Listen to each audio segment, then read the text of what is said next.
Hello ಮಕ್ಳೇ, ಹೇಗಿದ್ದೀರಾ? ಎಲ್ರೂ ಆರಾಮಲ್ವಾ? ಮೇಧಾ to score more YouTube ಚಾನಲ್ಗೆ ನಿಮ್ಮೆಲ್ಲರಿಗೆ ಸ್ವಾಗತ. ಇವತ್ತಿನ ತರಗತಿಯಲ್ಲಿ ನಾವು ನಿನ್ನೆಯ ಅಂದ್ರೆ ನಾವು ಹೊಸ ಒಂದು ಪಾಠ ಸ್ಟಾರ್ಟ್ ಮಾಡಿದ್ವಿ ನೋಡಿ, ಅದನ್ನೇ ಕಂಟಿನ್ಯೂ ಮಾಡ್ತಾ ಇದ್ದೇವೆ. ಹಾಗಾದ್ರೆ ತಡ ಮಾಡದೆ ಶುರು ಮಾಡೋಣ ಬನ್ನಿ. ಸೊ ಕಳೆದ ತರಗತಿಯಲ್ಲಿ ನಾವು ಆಹಾರದ ಘಟಕಗಳನ್ನ ಕಲ್ತಿದ್ವಿ ಅಲ್ವಾ? ಅಲ್ಲಿ ಏನೆಲ್ಲ ಕಲ್ತ್ವಿ? ಆಹಾರ ಯಾಕೆ ಬೇಕು, ಬೇರೆ ಬೇರೆ ಪ್ರದೇಶಗಳಲ್ಲಿ ಆಹಾರ ಯಾಕೆ ಬೇರೆ ವಿಭಿನ್ನವಾಗಿರ್ತದೆ, ಮತ್ತೆ ಆಹಾರಗಳನ್ನ ಹೇಗೆ ಅಂದ್ರೆ ಪೋಷಕಗಳು, ಆಹಾರದಲ್ಲಿರುವ ಪೋಷಕಗಳನ್ನ ನಾವು ಹೇಗೆ ಪತ್ತೆ ಹಚ್ಚಬಹುದು, ಯಾವುದರ 3 ಟೆಸ್ಟ್ಗಳನ್ನ ಕಲ್ತ್ವಿ, ಪರೀಕ್ಷೆಗಳನ್ನ ಕಲ್ತ್ವಿ. ಒಂದು ಕಾರ್ಬೋಹೈಡ್ರೇಟ್ ಇದು, ಮತ್ತೊಂದು ಪ್ರೋಟೀನ್ ಇದು, ಹಾಗೆ ಇನ್ನೊಂದು ಯಾವ್ದ್ರದ್ದು ಕೊಬ್ಬು. ಅದನ್ನ ಹೇಗೆ ಪರೀಕ್ಷೆ ಮಾಡೋದು ಅಂತ ಹೇಳಿ ಕಲ್ತಿದ್ವಿ ಅಲ್ವಾ? ನೆನಪಿದೆ ಅಂತ ಹೇಳಿ ಭಾವಿಸ್ತೇನೆ. ಯಾರೆಲ್ಲ ನಿನ್ನೆ ವಿಡಿಯೋ ನೋಡ್ಲಿಲ್ಲ ಹೋಗಿ ನೋಡಿ. ಓಕೆ, ಸೊ ಇವತ್ತು ಮತ್ತೆ ನಿಮ್ಗೆ ನಾನೊಂದು ಹೋಮ್ವರ್ಕ್ ಕೊಟ್ಟಿದ್ದೆ. ಏನು? ಕೋಷ್ಟಕ 1.2 ಕಂಪ್ಲೀಟ್ ಮಾಡ್ಬೇಕು ಅಂತ ಹೇಳಿ ಅಲ್ವಾ?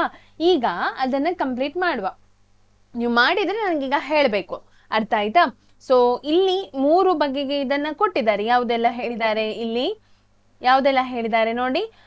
ಬೇಯಿಸದ ಆಲೂಗಡ್ಡೆಯಲ್ಲಿ ಏನಿದೆ? ಪಿಷ್ಟ ಇದೆ ಅಂತ ಗೊತ್ತಾಗ್ತದೆ. ಹಾಲುವಿನಲ್ಲಿ ಪ್ರೋಟೀನ್ ಇದೆ, ಹಾಗೆ ಕಡಲೆಕಾಯಿ ಬೀಜದಲ್ಲಿ ಕೊಬ್ಬು ಇದೆ ಅಂತ ಗೊತ್ತಾಗ್ತದೆ. ಬೇಯಿಸದ ಅಕ್ಕಿ ಪುಡಿಗೆ, ಇದಕ್ಕೆ ಆಕ್ಚುಲಿ ಇದನ್ನ ಹೇಗೆ ಟೆಸ್ಟ್ ಮಾಡುದು ಅಂತ ಹೇಳಿದ್ರೆ 3 ಕೂಡ ಟೆಸ್ಟ್ ಮಾಡ್ಬೇಕು, ಆಯ್ತಾ? ಇಲ್ಲಿ ನಮ್ಗೆ ಇದು ಸಿಗುವುದಿಲ್ಲ. ಯಾಕೆ ಹೇಳಿದ್ರೆ ಬೇಯಿಸಿ ಅಕ್ಕಿ ಪುಡಿಯನ್ನ ಪೇಪರ್ ಅಲ್ಲಿ ಕಟ್ಟಿದ್ರೆ ಅದು ಕೊಬ್ಬಿನ ಅಂದ್ರೆ ಎಣ್ಣೆ ಬರುವುದಿಲ್ಲ. ಸೊ ಪ್ರೋಟೀನ್ ಕೂಡ ನಮ್ಗೆ ಅಷ್ಟು ಸಿಗುವುದಿಲ್ಲ. ಅಂದ್ರೆ ಇಲ್ಲ ಅಂತಲ್ಲ, ಅಕ್ಕಿಯಲ್ಲಿ ಪ್ರೋಟೀನ್ ಇದೆ, ಆದ್ರೆ ತುಂಬಾ ಕಡಿಮೆ ಪ್ರಮಾಣದಲ್ಲಿ ಪ್ರೋಟೀನ್ ಇದೆ. ಆದ್ರೆ ಏನಿದೆ, ಅಕ್ಕಿ ಪುಡಿಗೆ ಸ್ವಲ್ಪ ನೀವು ಅಯೋಡಿನ್ ಹಾಕಿದ್ರು ಕೂಡ ಪಿಷ್ಟದ ಇರುವಿಕೆ ತೋರಿಸ್ತದೆ. ಅನ್ನದಲ್ಲಿ ಕೂಡ ಏನಿದೆ?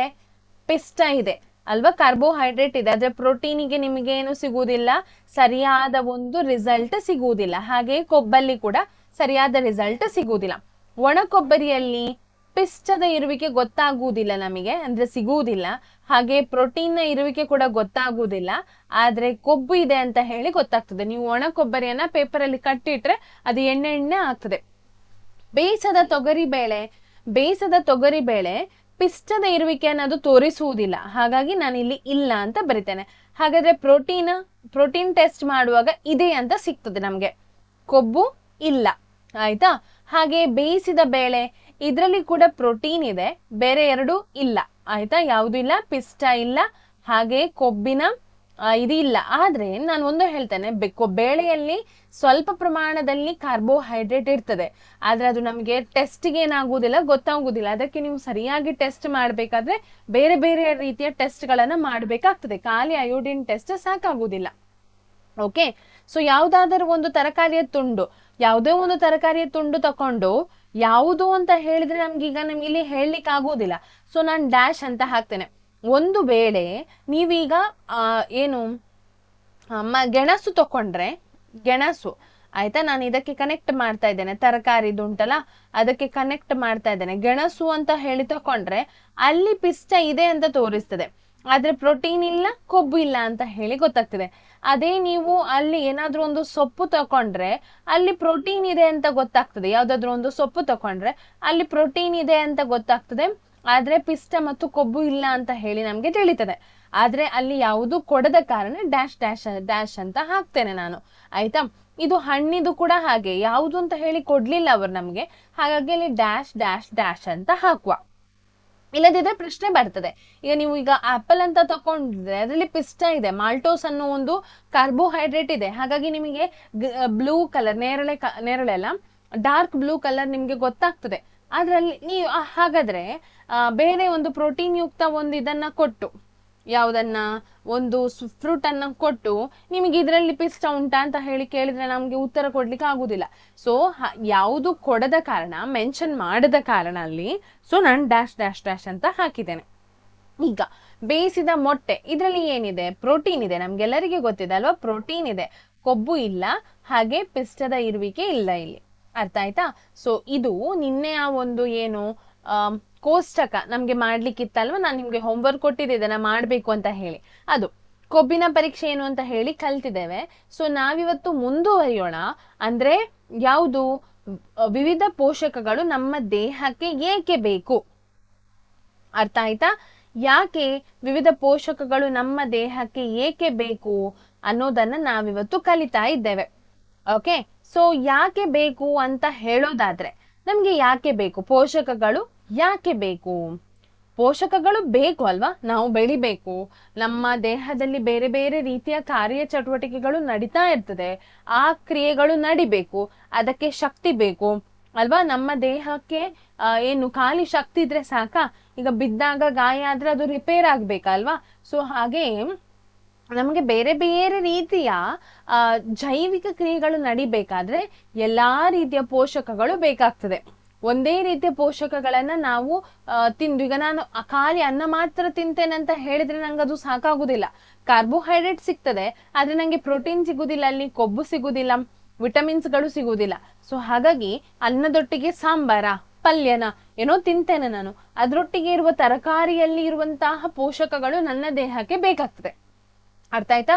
ಸೊ ಒಂದೇ ರೀತಿಯ ಆಹಾರವನ್ನ ತಿನ್ನುವುದು ತಪ್ಪು. ಅದಕ್ಕೋಸ್ಕರ ಸಂತುಲಿತ ಆಹಾರವನ್ನ ನಾವು ತಿನ್ಬೇಕು. ಬ್ಯಾಲೆನ್ಸ್ಡ್ ಡಯಟ್ ಅಂತ ಹೇಳ್ತೇವೆ. ಆಯ್ತಾ? ಡಯಟ್ ಅಂದ ತಕ್ಷಣ ನಮ್ಗೆ ನೆನಪಿಗೆ ಬರುವುದೇನಂತ ಹೇಳಿದ್ರೆ ಊಟ ಬಿಟ್ಟು ಕುತ್ಕೊಳ್ತಾರೆ, ಅದು ಡಯಟ್ ಅಂತ ಹೇಳಿ ಅಲ್ಲ. ಆಕ್ಚುಲಿ ಡಯಟ್ ಅಂದ್ರೆ ಏನು? ನಮ್ಮ ಆಹಾರ, ನಾವು ತಿನ್ನುವಂತಹ ಒಂದು ಮೀಲ್ ಅಂತ ಹೇಳ್ತಾರಲ್ಲ. ಈಗ ನೀವು ಒಂದು ಹೋಟೆಲ್ಗೆ ಹೋದ್ರೆ ನೀವು ಒಂದು ಫುಲ್ ಮೀಲ್ ಅಂತ ಹೇಳ್ತೇವೆ ಅಲ್ವಾ, ಅಥವಾ ನಮ್ಗೊಂದು ಊಟ ಅಂತ ಹೇಳ್ತೇವೆ. ನಾವು ಅವ್ರು ಖಾಲಿ ಊಟ ಅಂತ ಹೇಳಿದ್ರೆ ಅನ್ನ ಮಾತ್ರ ತಂದಿರ್ತಾರ? ಇಲ್ಲ, ನಿಮ್ಗೊಂದು ಪಲ್ಯ, ಒಂದು ಸಾಂಬಾರು, ಒಂದು ಮಜ್ಜಿಗೆ, ಒಂಚೂರು ಮೊಸರು, ಒಂಚೂರು ಉಪ್ಪಿನಕಾಯಿ ಎಲ್ಲ ತಂದಿರ್ತಾರಲ್ಲ, ಅದು ಫುಲ್ ಮೀಲ್ ಅಲ್ವಾ. ಅದನ್ನು ಡಯಟ್ ಅಂತ ಹೇಳುದು. ಅರ್ಥ ಆಯ್ತಾ? ನಾವು ತಿನ್ನುವ, ಈಗ ಬೆಳಿಗ್ಗೆ ಒಂದು ಚಪಾತಿ ತಿಂದ್ರೆ ಚಪಾತಿಗೆ ಅದಕ್ಕೇನೋ ಬಾಜಿ ಮಾಡ್ತೇವೆ ಅಥವಾ ಏನೋ ಒಂದು ಪಲ್ಯ ಮಾಡಿ ನಾವು ತಿಂತೇವೆ, ಅದು ಮೀಲ್. ಅದ್ರೊಟ್ಟಿಗೆ ನಾವು ಸ್ವಲ್ಪ ಕಾಫಿನ, ಸ್ವಲ್ಪ ಹಾಲ ಅಥವಾ ಏನು ಟೀನ ಕುಡಿತೇವೆ, ಅದು ಮೀಲ್, ಅದು ಡಯಟ್. ನಿಮ್ಮ ಬೆಳಗಿನ ಡಯಟ್ ಅದು. ಅರ್ಥ ಆಗ್ತಾ ಉಂಟ ನಿಮಗೆ? ಸೊ ಡಯಟ್ ಹೇಳಿದ್ರೆ ಹಾಗೆ ಸಂತುಲಿತ ಆಹಾರ ಅಂತ ಹೇಳ್ತೇವೆ. ಓಕೆ, ನಾವು ಮುಂದುವರಿಯೋಣ. ನಮ್ಮ ದೇಹಕ್ಕೆ ಕಾರ್ಬೋಹೈಡ್ರೇಟ್ಗಳು ಮುಖ್ಯವಾಗಿ ಶಕ್ತಿಯನ್ನು ಒದಗಿಸ್ತದೆ. ಇದು ಇಂಪಾರ್ಟೆಂಟ್. ಕಾರ್ಬೋಹೈಡ್ರೇಟ್ನ ಕೆಲಸ ಏನು ಅಂತ ಹೇಳಿದ್ರೆ, ಆಯ್ತಾ, ಕಾರ್ಬೋಹೈಡ್ರೇಟ್ನ ಕೆಲಸ ಏನು ಅಂತ ಹೇಳಿದ್ರೆ ನಿಮ್ಗೆ ಏನು ಬರಿಬೇಕು? ನಮಗೆ ಇದು ಶಕ್ತಿಯನ್ನ ಒದಗಿಸ್ತದೆ. ಅರ್ಥ ಆಯ್ತಾ? ಮತ್ತೆ ಕೊಬ್ಬು ಸಹ ನಮಗೆ ಶಕ್ತಿ ಸಿಗ್ತದೆ. ಕೊಬ್ಬಿನಿಂದ ಕೂಡ ನಮ್ಗೆ ಏನ್ ಸಿಗ್ತದೆ? ಶಕ್ತಿ ಸಿಗ್ತದೆ. ಆದ್ರೆ ಕಾರ್ಬೋಹೈಡ್ರೇಟ್ನಷ್ಟು ಅಲ್ಲ. ಆಯ್ತಾ? ಕಾರ್ಬೋಹೈಡ್ರೇಟ್ ಮೇನ್ ನಮಗೆ, ಅಂದ್ರೆ ಮುಖ್ಯವಾಗಿ ಬೇಕಾಗುವಂತಹದ್ದು. ವಾಸ್ತವವಾಗಿ ನಿರ್ದಿಷ್ಟ ಮೊತ್ತದ ಕಾರ್ಬೋಹೈಡ್ರೇಟ್ಗಳಿಗೆ ಹೋಲಿಸಿದರೆ ಅದೇ ಮೊತ್ತದ ಕೊಬ್ಬು ಅತಿ ಹೆಚ್ಚು ಶಕ್ತಿಯನ್ನ ಕೊಡುತ್ತದೆ. ಕಾರ್ಬೋಹೈಡ್ರೇಟ್ಗಳು ಮತ್ತು ಕೊಬ್ಬಿನಾಂಶವನ್ನು ಒಳಗೊಂಡಿರುವ ಆಹಾರ ಪದಾರ್ಥವನ್ನ ಶಕ್ತಿ ಕೊಡುವ ಆಹಾರ ಪದಾರ್ಥಗಳು ಎಂದು ಕರೆಯುತ್ತೇವೆ. ಯಾವುದನ್ನ? ಕಾರ್ಬೋಹೈಡ್ರೇಟ್ ಯುಕ್ತ ಆಹಾರದ್ದು ಏನು ಉಂಟು ನೋಡಿ, ಅದನ್ನ ಏನಂತ ಕರಿತೇವೆ? ಶಕ್ತಿ ಕೊಡುವ ಆಹಾರ ಪದಾರ್ಥಗಳು ಅಂತ ಹೇಳಿ ಕರಿತೇವೆ. ಯಾವುದನ್ನು? ಕಾರ್ಬೋಹೈಡ್ರೇಟ್ ಮತ್ತು ಕೊಬ್ಬನ್ನು ಒಳಗೊಂಡಿರುವ ಆಹಾರವನ್ನ ಶಕ್ತಿ ಕೊಡುವ ಆಹಾರಗಳು. ಇದು ನಮಗೆ ಶಕ್ತಿಯನ್ನು ಕೊಡ್ತದೆ. ಶಕ್ತಿ ನಮಗೆ ಪ್ರತಿಯೊಂದು ಕೆಲಸಕ್ಕೂ ಬೇಕು. ಹಾಗಾಗಿ ಇದನ್ನ ಶಕ್ತಿ ಕೊಡುವ ಆಹಾರಗಳು ಅಂತ ನಾವು ಹೇಳ್ತೇವೆ. ಅರ್ಥ ಆಯ್ತಾ? ಸೊ ನೆಕ್ಸ್ಟ್ ಹೋಗೋಣ. ಇಲ್ಲಿ ಚಿತ್ರ ಕೊಟ್ಟಿದ್ದಾರೆ ನೋಡಿ, ಕಾರ್ಬೋಹೈಡ್ರೇಟ್ ನ ಕೆಲವು ಆಕಾರಗಳು ಅಂತ ಹೇಳಿ ಕೊಟ್ಟಿದ್ದಾರೆ.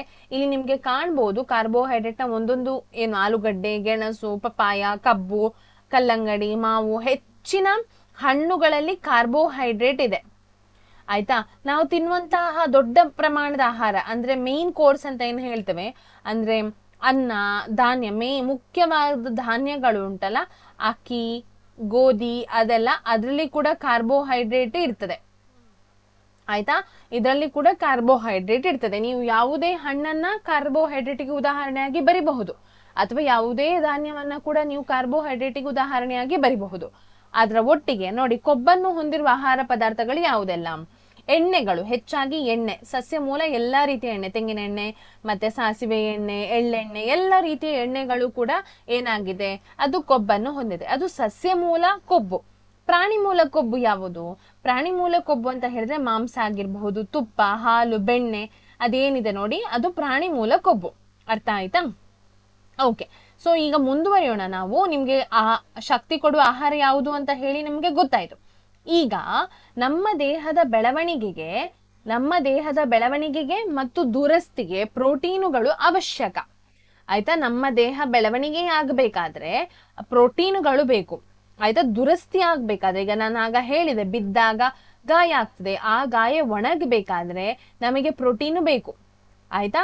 ಸೊ ಆ ಪ್ರೋಟೀನುಗಳನ್ನ ನಾವು ಏನಂತ ಕರಿತೇವೆ, ದೇಹ ನಿರ್ಮಾಣಕರ ಆಹಾರ ಪದಾರ್ಥಗಳು ಅಂತ ಕರಿತೇವೆ. ದೇಹ ನಿರ್ಮಾಣಕರ ಆಹಾರ ಪದಾರ್ಥಗಳು. ನಮ್ಮ ದೇಹ ನಿರ್ಮಾಣ ಆಗ್ಬೇಕಾದ್ರೆ, ನಾವು ಬೆಳಿಬೇಕಾದ್ರೆ, ಬೆಳವಣಿಗೆಗೂ ಕೂಡ ಇದು ಸಹಾಯ ಮಾಡ್ತದೆ. ಅರ್ಥ ಆಯ್ತಾ. ಸೊ ಇದನ್ನ ನಾವು ಏನಂತ ಕರಿತೇವೆ, ದೇಹ ನಿರ್ಮಾಣಕರ ಆಹಾರ ಪದಾರ್ಥಗಳು ಅಂತ ಕರಿತೇವೆ. ಹಾಗಾದ್ರೆ ಪ್ರೋಟೀನಿಗಿರುವ ಉದಾಹರಣೆಗಳು ಯಾವುದೆಲ್ಲ? ಕಾಳುಗಳು. ಎಲ್ಲಾ ರೀತಿಯ ಕಾಳುಗಳನ್ನ ನೀವು ಏನ್ ಮಾಡಬಹುದು, ಪ್ರೋಟೀನ್ಗೆ ಬರಿಬಹುದು. ತೊಗರಿ ಬೇಳೆ ಆಗಿರ್ಬೋದು, ಹೆಸರು ಕಾಳು, ಕಡಲೆಕಾಳು, ಬಟಾಣಿ, ಸೋಯಾಬೀನ್ ಎಲ್ಲವೂ. ಆಯ್ತಾ. ಇದು ಸಸ್ಯ ಮೂಲ. ಆದ್ರೆ ಪ್ರಾಣಿ ಮೂಲಗಳಿಂದ ಸಿಗುವ ಆಹಾರದಲ್ಲಿ ಯಾವುದ್ರಲ್ಲಿ ಪ್ರೋಟೀನ್ ಇದೆ? ಹಾಲಿನಲ್ಲಿ ಪ್ರೋಟೀನ್ ಇದೆ. ಅನಂತರ ಆಯ್ತಾ, ಹಾಲಿನಲ್ಲಿ ಪ್ರೋಟೀನ್ ಇದೆ. ಅನಂತರ ಯಾವುದ್ರಲ್ಲಿ ಪ್ರೋಟೀನ್? ಸೊ ಇದೇನಾಗ್ತದೆ, ಪ್ರಾಣಿ ಮೂಲ ಆಹಾರ ಆಗ್ತದೆ. ಅಂದ್ರೆ ಯಾವುದೆಲ್ಲ? ಹಾಲು ಆಗಿರಬಹುದು, ಮೊಟ್ಟೆ ಆಗಿರಬಹುದು. ಮೊಟ್ಟೆಯಲ್ಲಿ ಇದೆ ಅಲ್ವಾ ಪ್ರೋಟೀನ್ ಇದೆ, ಹಾಲಲ್ಲಿ ಕೂಡ ಇದೆ, ಮೀನಿನಲ್ಲಿಯೂ ಇರ್ತದೆ. ಹಾಗೆ ಪನ್ನೀರ್ ಆಗಿರಬಹುದು, ಮಾಂಸ, ಕೆಲವೊಂದು ರೀತಿಯ ಪ್ರೋಟೀನ್ಗಳು ಇವುಗಳಲ್ಲಿ ಕೂಡ ಇರ್ತದೆ. ಸೊ ಇದು ಪ್ರೋಟೀನ್ ಯುಕ್ತ ಆಹಾರಗಳು. ಈಗ ರೋಗ ಬಾರದಂತೆ ದೇಹವನ್ನು ರಕ್ಷಿಸಲು ನಮಗೆ ವಿಟಮಿನ್ಗಳು ಸಹಾಯ ಮಾಡ್ತದೆ. ಇದು ನೆನಪಿಟ್ಕೊಳ್ಬೇಕು. ನಮ್ಗೆ ರೋಗ ಬರದಂತೆ ರಕ್ಷಿಸಬೇಕಾದ್ರೆ ನಮ್ಗೆ ಏನು ಬೇಕು? ವಿಟಮಿನ್ಗಳು ಬೇಕು. ನಮ್ಮ ಕಣ್ಣುಗಳು, ಮೂಳೆಗಳು, ಹಲ್ಲುಗಳು, ದವಡೆಗಳು ಆರೋಗ್ಯಕರವಾಗಿರ್ಬೇಕಾದ್ರೆ ಕೂಡ ನಮ್ಗೆ ಏನು ಬೇಕು? ವಿಟಮಿನ್ ಬೇಕು. ಹಾಗಾದ್ರೆ ಇದು ಏನಾಗ್ತದೆ? ಇದು ವಿಟಮಿನ್ನ ಕಾರ್ಯ. ವಿಟಮಿನ್ನ ಕಾರ್ಯ ಏನು ಅಂತ ಹೇಳಿ ಒಂದು ಪ್ರಶ್ನೆ ಬಂದ್ರೆ, ಅಥವಾ ವಿಟಮಿನ್ನ ಅಗತ್ಯ ಏನು ನಮ್ಮ ಆಹಾರದಲ್ಲಿ ಅಂತ ಹೇಳಿ ಪ್ರಶ್ನೆ ಬಂದ್ರೆ, ನೀವೇನನ್ನ ಬರಿಬೇಕು? ಇದು ನಮ್ಮ ದೇಹವನ್ನು ರೋಗಗಳಿಂದ ರಕ್ಷಿಸಲು ಸಹಾಯ ಮಾಡ್ತದೆ. ಕಣ್ಣು, ಮೂಳೆಗಳು, ದವಡೆಗಳನ್ನ ಆರೋಗ್ಯಕರವಾಗಿಡಲು ಕೂಡ ಈ ವಿಟಮಿನ್ಗಳು ನಮ್ಗೆ ಏನಾಗ್ತದೆ? ಸಹಾಯ ಮಾಡ್ತದೆ. ಹಾಗೆ ವಿಟಮಿನ್ಗಳಲ್ಲಿ ಬೇರೆ ಬೇರೆ ರೀತಿಯ ವಿಟಮಿನ್ಗಳಿದೆ. ಆಯ್ತಾ. ಸೊ ಕೆಲವೊಂದು ವಿಟಮಿನ್ಗಳು, ಇವುಗಳಲ್ಲಿ ಕೆಲವೊಂದನ್ನು ನಿಮಗೆ ಕೊಟ್ಟಿದ್ದಾರೆ. ಯಾವುದೆಲ್ಲ? Vitamin A, vitamin C, vitamin D, vitamin E ಮತ್ತು ಕೆ. ಆಯ್ತಾ. ನೋಡಿ, ಇದು ನಮ್ಮ ದೇಹಕ್ಕೆ ಅಗತ್ಯವಾಗಿರುವಂತಹ ಕೆಲವೊಂದು ವಿಟಮಿನ್ಗಳು. ಯಾವುದೆಲ್ಲ? A, C, D, E, K. ಯಾವುದೆಲ್ಲ? ನಾನು ಇಂಗ್ಲಿಷಲ್ಲಿ ಬರಿತೇನೆ, ಆಗ ನಿಮ್ಗೆ ಸ್ವಲ್ಪ ಈಸಿ ಆಗ್ಬಹುದು. ಎ, ಸಿ, ಡಿ, ಇ ಮತ್ತು ಕೆ ಅನ್ನೋ ವಿಟಮಿನ್ಗಳು. ವಿಟಮಿನ್ ಬಿ ಕಾಂಪ್ಲೆಕ್ಸ್ ಎನ್ನುವ ಮತ್ತೊಂದು ಗ್ರೂಪಿನ ವಿಟಮಿನ್ಗಳು ಕೂಡ ಇದೆ. ಸ್ವಲ್ಪ ಪ್ರಮಾಣದಲ್ಲಿ ನಮ್ಮ ದೇಹಕ್ಕೆ ಈ ಎಲ್ಲಾ ವಿಧದ ವಿಟಮಿನ್ಗಳ ಅವಶ್ಯಕತೆ ಇದೆ. ಅಂದ್ರೆ ನಮ್ಗೆ ಕಾರ್ಬೋಹೈಡ್ರೇಟ್ನಷ್ಟು ಮತ್ತು ಪ್ರೋಟೀನ್ನಷ್ಟು ಅಗತ್ಯ ಇಲ್ಲ ವಿಟಮಿನ್ದು. ಆದ್ರೂ ಕೂಡ ಅಗತ್ಯ ಇಲ್ಲ ಅಂತಲ್ಲ, ಸ್ವಲ್ಪ ಪ್ರಮಾಣದಲ್ಲಿ ಇವುಗಳ ಏನು ಅಗತ್ಯ ನಮಗೆ ಇರ್ತದೆ. ನಮ್ಮ ಕಣ್ಣುಗಳು, ಚರ್ಮವನ್ನ ವಿಟಮಿನ್ ಎ ಆರೋಗ್ಯವಾಗಿ ಇರ್ತದೆ. ಯಾವುದನ್ನ? ವಿಟಮಿನ್ ಎ ನ ಕೆಲಸ ಏನು? ನಮ್ಮ ಕಣ್ಣುಗಳು ಮತ್ತು ಚರ್ಮವನ್ನ ಆರೋಗ್ಯಕರವಾಗಿಡುವಂತಹ ಕೆಲಸವನ್ನ ವಿಟಮಿನ್ ಎ ಮಾಡ್ತದೆ. ಹಾಗೆಯೇ ಬೇರೆ ರೀತಿಯ ವಿಟಮಿನ್ ಇದೆ ನೋಡಿ. ಅನೇಕ ರೋಗಗಳ ವಿರುದ್ಧ ಹೋರಾಡಲು ವಿಟಮಿನ್ ಸಿ ಸಹಾಯ ಮಾಡ್ತದೆ. ಆಯ್ತಾ. ಅನೇಕ ರೋಗಗಳು ಅಂದ್ರೆ ಬೇರೆ ಬೇರೆ ರೀತಿಯ ವಿಟಮಿನ್ ಇದೆ. ಅದರಲ್ಲಿ ರೋಗಗಳ ವಿರುದ್ಧ ಹೋರಾಡುವಂತಹ ಕೆಲಸವನ್ನ ಮಾಡುವುದು ಯಾರು? Vitamin C. ನಿಮ್ಗೆ ನೆನಪುಂಟ ಇಲ್ವೋ ಗೊತ್ತಿಲ್ಲ, ಕೊರೋನಾ ಬಂದಿದ್ದಾಗ ಹೆಚ್ಚಾಗಿ ಎಲ್ಲರೂ ಕೂಡ ಯಾವ್ದ್ರ ಜ್ಯೂಸ್ ಕುಡಿತಾ ಇದ್ರು? ನೆನಪುಂಟ? ಲಿಂಬೆ ಹಣ್ಣಿನ ಜ್ಯೂಸ್ ಕುಡಿತಾ ಇದ್ರು ಅಲ್ವಾ. ಲಿಂಬೆ ಹಣ್ಣಿನಲ್ಲಿ ವಿಟಮಿನ್ ಸಿ ಇದೆ. ಸೊ ನಮ್ಮ ದೇಹಕ್ಕೆ ಬೇಕಾದ ಏನನ್ನ ರೋಗಗಳಿಂದ ಹೋರಾಡುವ ಶಕ್ತಿಯನ್ನು ಕೊಡುವಂತಹ ಒಂದು ವಿಟಮಿನ್ಗಳು ನಮ್ಗೆ ವಿಟಮಿನ್ ಸಿಗಳು. ಸೊ ಹಾಗಾಗಿ ಹೆಚ್ಚಾಗಿ ಎಲ್ಲರೂ ಆರೆಂಜ್ ತಿಂತಾ ಇದ್ರು. ನಿಮಗೆ ಅದೊಂದು ಮಾತ್ರೆ ಸಿಗ್ತಿತ್ತು ಕೊರೋನಾಕ್ಕೆ, ಹೆಚ್ಚಾಗಿ ಗಂಟಲು ನೋವೆಲ್ಲ ಆದವರಿಗೆ ಡಾಕ್ಟರ್ ಒಂದು ಮಾತ್ರೆ ಕೊಡ್ತಾ ಇದ್ರು. ಅದು ನಿಮ್ಗೆ ನೋಡಿದ್ರೆ ಟೇಸ್ಟ್ ಆರೆಂಜಿನ ಟೇಸ್ಟ್ ಇತ್ತು. ಆಯ್ತಾ.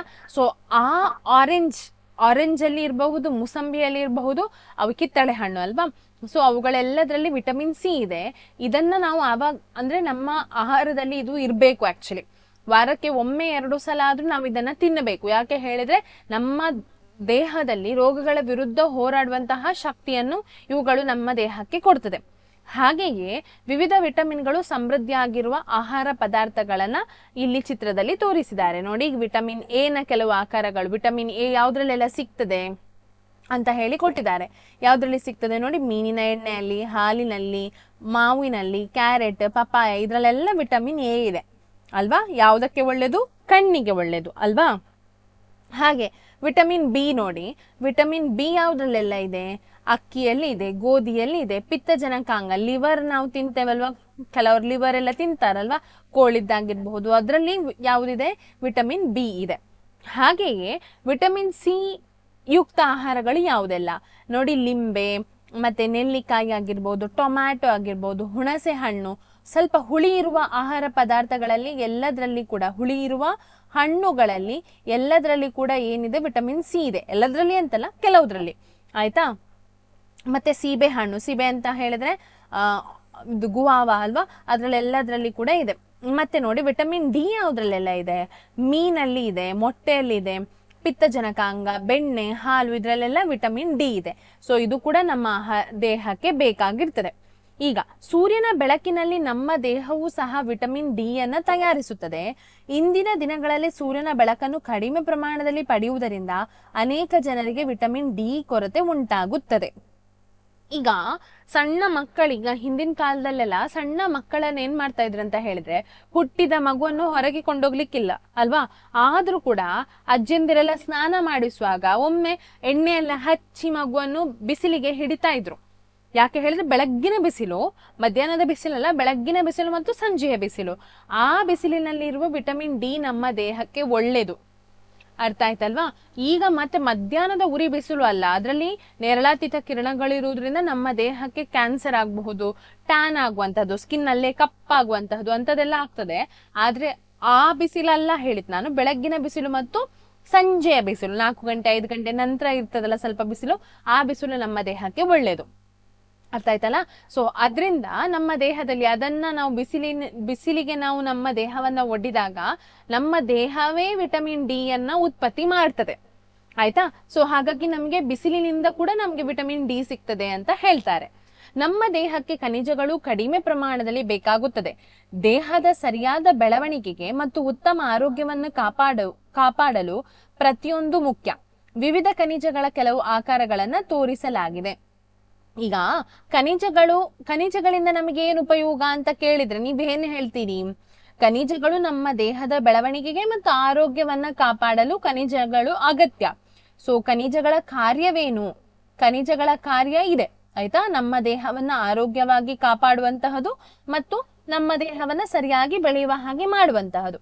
ಈಗ ಖನಿಜಗಳಿಗೆ ಉದಾಹರಣೆಗಳು ಯಾವುದೆಲ್ಲ? ಇಲ್ಲಿ ನೋಡಿ, ಶುಂಠಿ ಆಗಿರಬಹುದು, ಶುಂಠಿಯಲ್ಲಿ ಇದೆ, ಮತ್ತೆ ಮೀನಿನಲ್ಲಿ ಇದೆ, ಮೊಸರಿನಲ್ಲಿ ಇದೆ, ಹಾಗೆ ಸೊಪ್ಪು ತರಕಾರಿಗಳಲ್ಲಿ ಇದೆ. ಮತ್ತೆ ಫಾಸ್ಫರಸ್ ಅನ್ನು ಇದು ಯಾವ್ದ್ರಿಂದ ಸಿಗ್ತದೆ? ಅದು ನೋಡಿ ಬನಾನದಲ್ಲಿ ಸಿಗ್ತದೆ, ಹಾಗೆ ಅಕ್ಕಿಯಲ್ಲಿ, ಜೀರಿಗೆಯಲ್ಲಿ ಸಿಗ್ತದೆ. ಮತ್ತೆ ಕ್ಯಾಲ್ಸಿಯಂ ಯಾವ್ದ್ರಲ್ಲಿ ಸಿಗ್ತದೆ? ಹಾಲಿನಲ್ಲಿ ಸಿಗ್ತದೆ, ಮೊಟ್ಟೆಯಲ್ಲಿ ಸಿಗ್ತದೆ. ಹಾಗೆ ಕಬ್ಬಿಣ ಯುಕ್ತ ಆಹಾರ ಇದು ಯಾವುದು? ಸ್ಪಿನಚ್ ಅಂದ್ರೆ ಏನು? ಸ್ಪಿನಚ್ ಎಂತ ಹೇಳುದು? ಪಾಲಕ್ ಸೊಪ್ಪು. ಇದು ಪಾಲಕ್ ಸೊಪ್ಪು, ಇದರಲ್ಲಿ ಕಬ್ಬಿಣ ಅಂಶ ಇದೆ.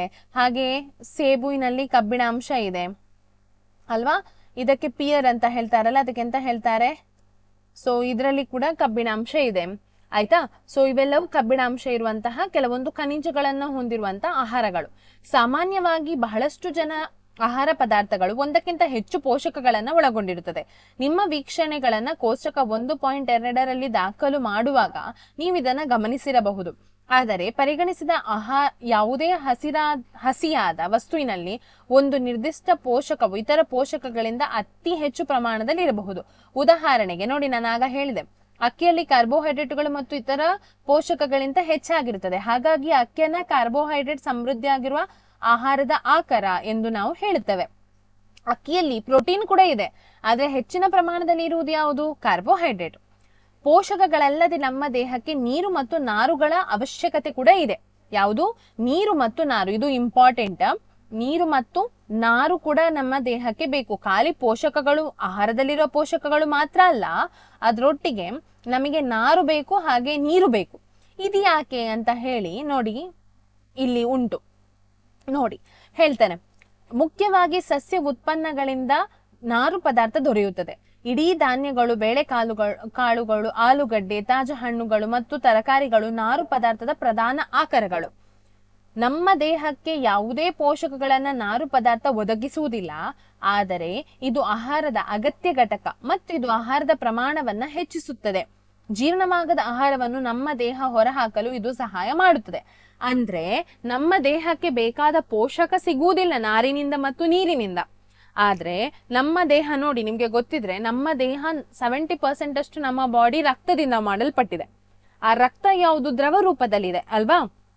ಆ ದ್ರವ ರೂಪದ ಒಂದು ಭಾಗ ನಮ್ಮ ಇಡೀ ದೇಹದಲ್ಲಿ ಹರಿಬೇಕಾದ್ರೆ ನಮಗೆ ನೀರು ಬೇಕು, ನೀರಿನ ಅಂಶ ಬೇಕು. ಅರ್ಥ ಆಯ್ತಾ? ನೀರು ಕೂಡ ಒಂದು ದ್ರವವೇ ಅಲ್ವಾ? ಹಾಗೆಯೇ ನಾರು ಯಾಕೆ ಬೇಕು? ನಾವು ತಿಂದಂತ ಆಹಾರಗಳು ಮೋಷನ್, ಅಥವಾ ನಾವು ಏನು ಹೊಲಸು ನಾವು ಹೊರಗೆ ಹಾಕ್ತೇವಲ್ಲ ಜೀರ್ಣ ಆದ ಅನಂತರ ಅಲ್ವಾ, ಬೆಳಿಗ್ಗೆ ದಿನ ನಾವು ಕಕ್ಕ ಮಾಡ್ತೇವಲ್ವಾ, ಸೊ ಅದೇ ಆ ಮೋಷನ್ ಸರಿಯಾಗಿ ನಮ್ಗೆ ಹೋಗ್ಬೇಕಾದ್ರೆ ನಾರು ಬೇಕು.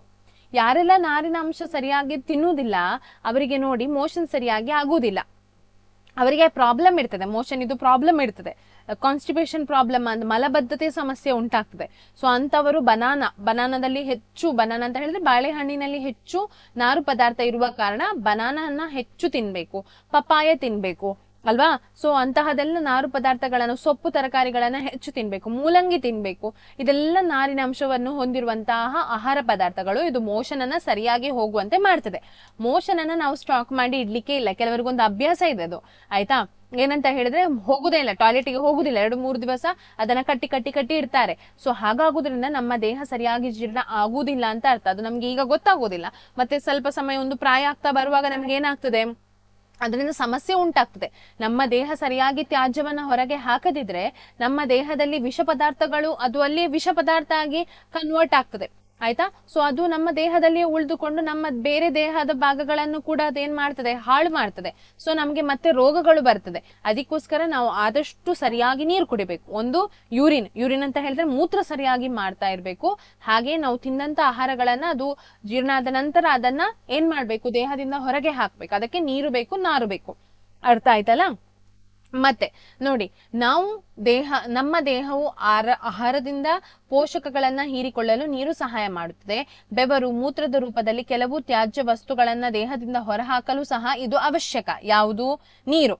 ಆಯ್ತಾ? ನೀರು ಯಾಕೆ ಇಂಪಾರ್ಟೆಂಟ್ ಅಂತ ಇಲ್ಲಿ ಹೇಳ್ತಾ ಇದ್ದಾರೆ ನಿಮಗೆ, ಆಯ್ತಾ? ಮತ್ತೆ ನೋಡಿ ಇಲ್ಲಿ ನೋಡಿ, ಸಾಮಾನ್ಯವಾಗಿ ಆಗಾಗ್ಗೆ ನೀರು ಕುಡಿಯುವುದರಿಂದ ನಮ್ಮ ದೇಹದ ನೀರಿನ ಬಹಳಷ್ಟು ಅವಶ್ಯಕತೆಯನ್ನು ನಾವು ಪೂರೈಸ್ತೇವೆ. ಅಷ್ಟು ಮಾತ್ರ ಅಲ್ಲದೆ ನಾವು ಕುಡಿತೇವೆ, ಹಾಲು ಕುಡಿತೇವೆ, ಟೀ ಕುಡಿತೇವೆ, ಅದರಲ್ಲಿ ಕೂಡ ನೀರಿನ ಅಂಶ ಇರುವುದರಿಂದ ನಮಗೆ ಬೇಕಾಗುವ ನೀರು ಸರಿಯಾಗಿ ಸಿಗ್ತದೆ. ನಮ್ಮ ದೇಹಕ್ಕೆ ನೀರನ್ನ ಒದಗಿಸುವ ಇನ್ನಾವುದಾದರೂ ಆಕರವಿದೆ ಎಂಬುದನ್ನು ನೋಡೋಣ. ನೋಡಿ, ನಿಮ್ಗೆ ಇದನ್ನು ಬಿಟ್ರೆ ನೀವು ಜ್ಯೂಸ್ ಕುಡಿತೀರಲ್ವಾ, ಹಣ್ಣಿನ ರಸಗಳನ್ನ ತಕೊಳ್ಳುದಿಲ್ವಾ? ಹಾಗೆ ಇದು ಯಾವುದು, ಕಲ್ಲಂಗಡಿ ಆಗಿರಬಹುದು. ಕಲ್ಲಂಗಡಿಯಲ್ಲಿ ಏನಿದೆ, ನೀರಿನ ಅಂಶ ಇದೆ, ಅದು ಒಳ್ಳೇದು. ಮುಳ್ಳು ಸೌತೆಯಲ್ಲಿ ನೀರಿನ ಅಂಶ ಇದೆ, ಅದು ಒಳ್ಳೇದು. ಸೊ ಇಂತಹ ಆಹಾರಗಳನ್ನ ನಾವು ಹೆಚ್ಚಾಗಿ ತಗೊಳ್ಬೇಕು. ಹೀಗೆ ತಗೊಳ್ಳೋದ್ರಿಂದ ಏನಾಗ್ತದೆ, ನಮ್ಮ ದೇಹಕ್ಕೆ ಬೇಕಾದ ನೀರಿನ ಪೂರೈಕೆಗಳೆಲ್ಲ ಅದರಿಂದ ಸಿಗ್ತದೆ, ಆಯ್ತಾ? ಸೊ ಸಂತುಲಿತ ಆಹಾರ ಅಂದ್ರೆ ಏನು? ಸಂತುಲಿತ ಆಹಾರ ಅಂದ್ರೆ ನಮ್ಮ ಆಹಾರದಲ್ಲಿ ಎಲ್ಲಾ ರೀತಿಯ ಪೋಷಕಗಳನ್ನ ಹೊಂದಿರುವ ಆಹಾರವೇ ಸಂತುಲಿತ ಆಹಾರ. ಅರ್ಥ ಆಯ್ತಾ?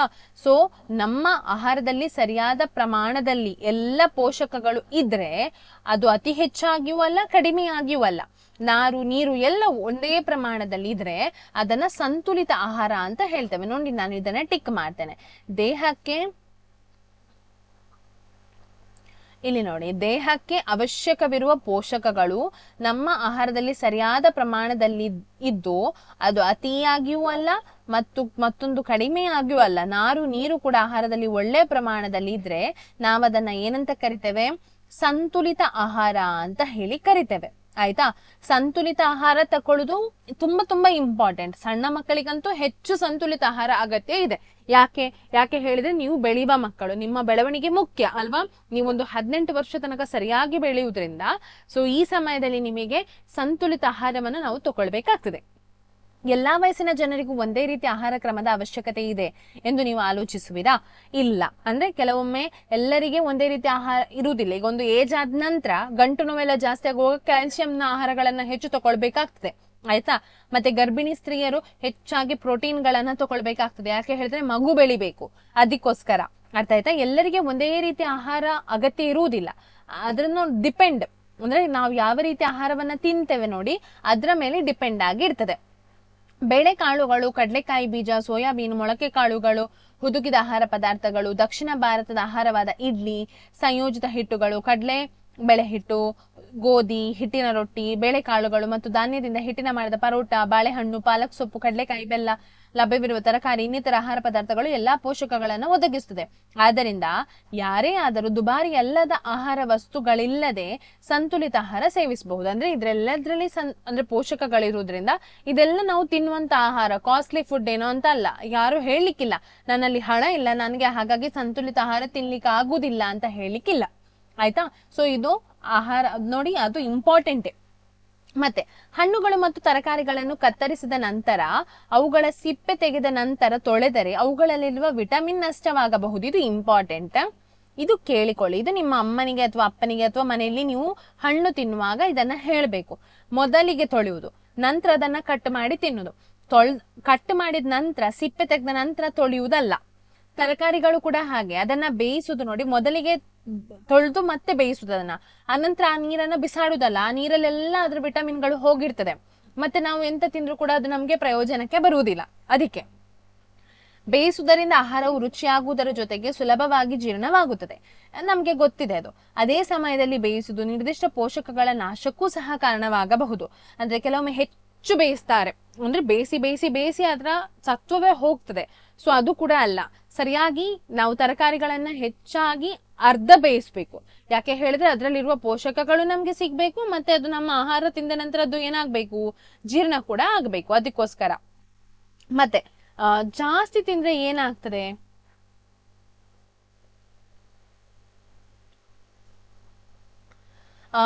ಅದೇ ಸಮಯದಲ್ಲಿ ಬೇಯಿಸುವುದು ನಿರ್ದಿಷ್ಟ ಪೋಷಕಗಳ, ಇದು ನಾನು ಹೇಳಿದೆ ಅಲ್ವಾ, ಬೇಯಿಸುವಾಗ ಅತಿಯಾದ ಶಾಖದಿಂದ ವಿಟಮಿನ್ ಸಿ ಸುಲಭವಾಗಿ ನಾಶವಾಗುತ್ತದೆ. ನಮ್ಮ ಆಹಾರದಲ್ಲಿ ಕೆಲವು ಹಣ್ಣುಗಳು ಮತ್ತು ಹಸಿ ತರಕಾರಿಗಳನ್ನ ಸೇವಿಸುವುದು ಸೂಕ್ತವಲ್ಲವೇ? ಮತ್ತೆ ತುಂಬಾ ತಿಂತಾರೆ ಕೆಲವರು, ಆಯ್ತಾ, ಅತ್ಯುತ್ತಮ ಆಹಾರ ಎಂದು ಕೊಬ್ಬು ಅತ್ಯುತ್ತಮ ಆಹಾರ ಎಂದು ಬೂಸೋ ಹೇಳ್ತಾನೆ. ಆದ್ರೆ ಅತಿಯಾದ ಕೊಬ್ಬು ತಿನ್ನುವುದರಿಂದ, ಅಂದ್ರೆ ಹೆಚ್ಚಾಗಿ ಮೊಸರು ತುಪ್ಪ ಅದು ಇದು ತುಂಬಾ ಅದನ್ನೇ ತಿನ್ನುವುದರಿಂದ ನಮ್ಮ ದೇಹದಲ್ಲಿ ಬೇಡದ ಆ ಶಕ್ತಿ ಉಂಟಲ್ಲ, ಕೊಬ್ಬು ಅತಿ ಹೆಚ್ಚು ಶಕ್ತಿಯನ್ನು ಕೊಡುವುದಲ್ಲದೆ ಅದು ಸರಿಯಾಗಿ ಕರಗುವುದಿಲ್ಲ. ಅರ್ಥ ಆಯ್ತಾ? ಕೊಬ್ಬು ಕರಗಲಿಕ್ಕೆ ನಮ್ಗೆ ಜೀರ್ಣ ಆಗ್ಬೇಕಾದ್ರೆ ತುಂಬಾ ಹೊತ್ತು ಬೇಕು. ಆದ್ರೆ ನಾವೀಗ ನಾನು ಬೆಳಿಗ್ಗೆ ಚಪಾತಿ ಅದ್ರ ಮೊಸರು ಅದು ಇದು ಎಲ್ಲ ಹಾಕಿ ತಿಂದೆ, ಪುನಃ ಮಧ್ಯಾಹ್ನ ಮೊಸರಲ್ಲಿ ಊಟ ಮಾಡಿದೆ, ಬೆಣ್ಣೆ ತಿಂದೆ, ಅದು ತಿಂದೆ ಇದು ತಿಂದೆ, ಪುನಃ ಸಂಜೆ ತಿಂದೆ, ಆಗ ಅದು ಕರಗುವುದಿಲ್ಲ. ಆಗ ಏನಾಗ್ತದೆ, ಅತಿಯಾದ ಕೊಬ್ಬು ನಮ್ಮ ದೇಹದಲ್ಲಿ ಶೇಖರಣೆ ಆಗಿ ಆಗಿ ಆಗಿ ಆಗಿ ಬೊಜ್ಜು ಉಂಟಾಗ್ತದೆ ಅಥವಾ ಸ್ಥೂಲಕಾಯ ಉಂಟಾಗ್ತದೆ. ಸ್ಥೂಲಕಾಯ ಅಂತ ಹೇಳಿದ್ರೆ ಏನು, ಕೆಲವರು ದಪ್ಪಗಿರ್ತಾರಲ್ಲ, ಸ್ವಲ್ಪ ತೋರಲ್ಲ. ಇನ್ನು ನೀವು ತೋರದವರನ್ನೆಲ್ಲ ನೋಡಿ ಹೇಳುದಲ್ಲ ದಪ್ಪ ಅವರಿಗೆ ಕೊಬ್ಬು ಅಂತ ಹೇಳಿ, ಹಾಗಲ್ಲ. ತುಂಬಾ ತೋರ, ನಡಿಲಿಕ್ಕೆ ಆಗುದಿಲ್ಲ, ತುಂಬಾ ತೋರ ಇರ್ತಾರಲ್ಲ, ಅವರಿಗೆಲ್ಲ ಬೊಜ್ಜು ಇರ್ತದೆ. ಅರ್ಥ ಆಯ್ತಾ? ಸೊ ಇಷ್ಟು ಮಾತ್ರ ಅಲ್ಲ, ತುಂಬಾ ತಿನ್ನೋದು ಒಳ್ಳೇದಲ್ಲ, ಪೋಷಕಗಳನ್ನ ಕಡಿಮೆ ತಿನ್ನೋದು ಒಳ್ಳೇದಲ್ಲ. ಮತ್ತೆ ಕಡಿಮೆ ತಿಂದ ಕೆಲವೊಂದು ರೋಗಗಳು ಬರ್ತದೆ. ಆ ರೋಗಗಳನ್ನ ನಾವ್ ಏನಂತ ಹೇಳ್ತೇವೆ, ಕೊರತೆಯಿಂದ ಬರುವ ರೋಗಗಳು ಅಂತ ಹೇಳ್ತೇವೆ. ಆಯ್ತಾ? ದೀರ್ಘಕಾಲದವರೆಗೆ ನಮ್ಗೆ ಸರಿಯಾದ ಒಂದು ಪೋಷಣೆ, ನಮ್ಗೆ ಪೋಷಕಾಂಶ ನಮ್ಮ ದೇಹಕ್ಕೆ ಸಿಗದಿದ್ರೆ ಅದನ್ನ ಕೊರತೆಯಿಂದ ಬರುವ ರೋಗಗಳು ಅಂತ ಹೇಳ್ತೇವೆ. ಸೊ ಕಾರ್ಬೋಹೈಡ್ರೇಟ್ ನಿಂದ ಆಗಿರಬಹುದು, ಪ್ರೋಟೀನ್ ಇಂದ ಆಗಿರಬಹುದು, ಅದೇ ರೀತಿ ವಿಟಮಿನ್ ಗಳಿಂದ ಆಗಿರಬಹುದು, ನಮಗೆ ಏನ್ ಬರ್ತದೆ, ಕೆಲವೊಮ್ಮೆ ಕೊರತೆಯಿಂದ ಉಂಟಾಗುವ ರೋಗಗಳು ಬರ್ತದೆ. ಅವರ ಬೆಳವಣಿಗೆ ಸರಿಯಾಗಿ ಆಗುವುದಿಲ್ಲ, ಮುಖ ಊದಿಕೊಂಡಾಗ್ತದೆ, ಕೂದಲಿನ ಬಣ್ಣ ಬೇಗ ಬಿಳಿ ಆಗ್ತದೆ, ಚರ್ಮ ರೋಗ ಬರ್ತದೆ, ಅತಿಸಾರ ಉಂಟಾಗ್ತದೆ. ಕೆಲವೊಂದು ಮಕ್ಕಳು ಸಪುರ ಇರ್ತಾರೆ, ಅವರಿಗೆ ಸರಿಯಾದ ಆಹಾರ ಸಿಗದೆ ಅಂತ ಹಾಗೆ ಆಗ್ತದೆ. ಅರ್ಥ ಆಯ್ತಲ್ಲ? ಕೆಲವರು ಎಷ್ಟು ತಿಂದ್ರು ತೋರ ಆಗುದಿಲ್ಲ, ಅದು ಇರ್ತದೆ, ಹಾಗಂತಲ್ಲ. ಆದ್ರೆ ಹೆಚ್ಚಾಗಿ ಏನಾಗ್ತದೆ, ಆಹಾರ ಸರಿಯಾದ ಪ್ರಮಾಣದಲ್ಲಿ ಅದಕ್ಕೆ ಅವರಿಗೆ ಬೇಕಾದ ಆಹಾರ ಸಿಗದಿದ್ರೆ ಈ ರೀತಿ ಎಲ್ಲ ಆಗ್ತದೆ. ಸೊ ಅದು ಕೂಡ ನಮ್ಗೆ ನೋಡ್ಬೇಕಾಗ್ತದೆ. ಈಗ ನಾನು ಒಂದು ಕೊನೆಯದಾಗಿ ಇದನ್ನು ಮುಗಿಸ್ತೇನೆ. ನಾನು ಕೊರತೆಯಿಂದ ಬರುವ ರೋಗಗಳು ಯಾವುದೆಲ್ಲ ಮತ್ತು ಅದರ ಲಕ್ಷಣಗಳು ಹೇಗಿದೆ ಅಂತ ಹೇಳ್ತೇನೆ ನೋಡಿ. ವಿಟಮಿನ್ ಎ, ದೃಷ್ಟಿ ಕಳೆದುಕೊಳ್ಳುವುದು. ವಿಟಮಿನ್ ಎ ನಮ್ಗೆ ಸರಿಯಾದ ಪ್ರಮಾಣದಲ್ಲಿ ಸಿಗ್ಲಿಲ್ಲದಿದ್ರೆ ಅವರಿಗೆ ರಾತ್ರಿ ದೃಷ್ಟಿಯ ಕೊರತೆ ಉಂಟಾಗ್ತದೆ. ಇರುಳು ಕುರುಡು ಅಂತ ಹೇಳ್ತೇವೆ ನಾವು ಇದನ್ನ. ಇರುಳು ಕುರುಡು ಅಂತ ಹೇಳಿದ್ರೆ ರಾತ್ರಿ ಹೊತ್ತಲ್ಲಿ ಅವರಿಗೆ ಸರಿಯಾಗಿ ಕಾಣುವುದಿಲ್ಲ. ಆಯ್ತಾ? ಬೆಳಗ್ಗೆ ಹೊತ್ತಲ್ಲಿ ಸರಿ ಕಾಣ್ತದೆ, ಆದ್ರೆ ರಾತ್ರಿ ಹೊತ್ತಲ್ಲಿ ಅವರಿಗೆ ಸರಿಯಾಗಿ ಕಾಣುವುದಿಲ್ಲ.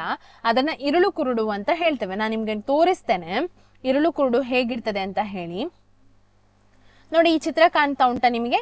ಈ ಚಿತ್ರದಲ್ಲಿ ನೋಡಿ, ನಮಗೆ ಒಂದು ಚಿತ್ರ ನಮಗೆ ಹೇಗೆ ಕಾಣ್ತದೆ ಅಂತ ಹೇಳ್ತದೆ, ಇನ್ನೊಂದು ಚಿತ್ರ ಇರುಳು ಕುರುಡು ಇರುವವನಿಗೆ ಹೇಗೆ ಕಾಣ್ತದೆ ಅಂತ ಹೇಳ್ತದೆ. ಅವನಿಗೆ ದಾರಿ ಸರಿಯಾಗಿ ಕಾಣುವುದಿಲ್ಲ. ಯಾಕೆ ದಾರಿ ಸರಿಯಾಗಿ ಕಾಣುವುದಿಲ್ಲ? ಇದು ನಾರ್ಮಲ್ ಆಗಿರುವ ವ್ಯಕ್ತಿದ್ದು, ಇದು ಇರುಳು ಕುರುಡು ಇರುವ ವ್ಯಕ್ತಿಗೆ ಕಾಣುವುದು ಈ ರೀತಿ. ಅರ್ಥ ಆಯ್ತಲ್ಲ. ಅವನಿಗೆ ರಾತ್ರಿ ಸರಿಯಾಗಿ ಕಾಣುವುದಿಲ್ಲ, ಹಗಲು ಹೊತ್ತಲ್ಲಿ ಸರಿ ಕಾಣ್ತದೆ, ಆದ್ರೆ ರಾತ್ರಿ ಹೊತ್ತಲ್ಲಿ ಅವನಿಗೆ ಸರಿಯಾಗಿ ಕಾಣುವುದಿಲ್ಲ. ಅದನ್ನ ಇರುಳು ಕುರುಡು ಅಂತ ಹೇಳ್ತೇವೆ. ನಾವೀಗ ಪುನಃ ನಮ್ಮ ಪಾಠಕ್ಕೆ ಬರುವ ವಿಟಮಿನ್ ಬಿ ಇಂದ ಏನಾಗ್ತದೆ, ಬೆರಿ ಬೆರಿ ಅನ್ನೋ ರೋಗ ಬರ್ತದೆ. ಸ್ನಾಯುಗಳು ಬಲಹೀನ ಆಗುವುದು, ಮತ್ತೆ ಕೆಲಸ ಮಾಡಲು ಅತಿ ಶಕ್ತಿ ಕಡಿಮೆ, ಅವರಿಗೆ ಶಕ್ತಿ ಸಿಗ್ತದೆ. ಸೊ ಅದನ್ನ ನಾವು ಏನಂತ ಹೇಳ್ತೇವೆ, ಬೆರಿ ಬೆರಿ ಅಂತ ಹೇಳ್ತೇವೆ. ತೋರಿಸ್ತೇನೆ ನಾನು ನಿಮಗೆ.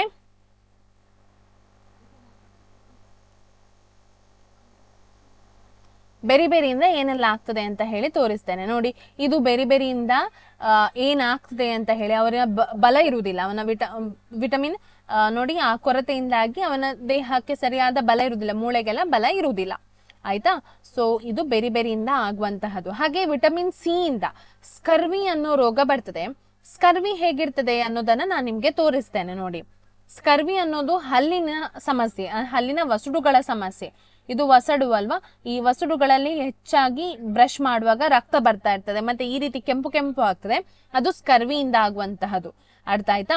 ಸೊ ಇದ್ರ ಕೊರತೆ ಆಗ್ಬಾರ್ದು ಅಂತ ಇದ್ರೆ ನಾವ್ ಏನ್ ತಿನ್ಬೇಕು, ಸರಿಯಾಗಿ ವಿಟಮಿನ್ ಸಿ ಯುಕ್ತ ಆಹಾರಗಳನ್ನ ತಿನ್ನಬೇಕು. ಹಾಗೆ ವಿಟಮಿನ್ ಡಿ ನೋಡಿ, ವಿಟಮಿನ್ ಡಿ ಕೊರತೆ ಆದ್ರೆ ರಿಕೆಟ್ಸ್ ಅನ್ನೋ ಒಂದು ರೋಗ ಬರ್ತದೆ.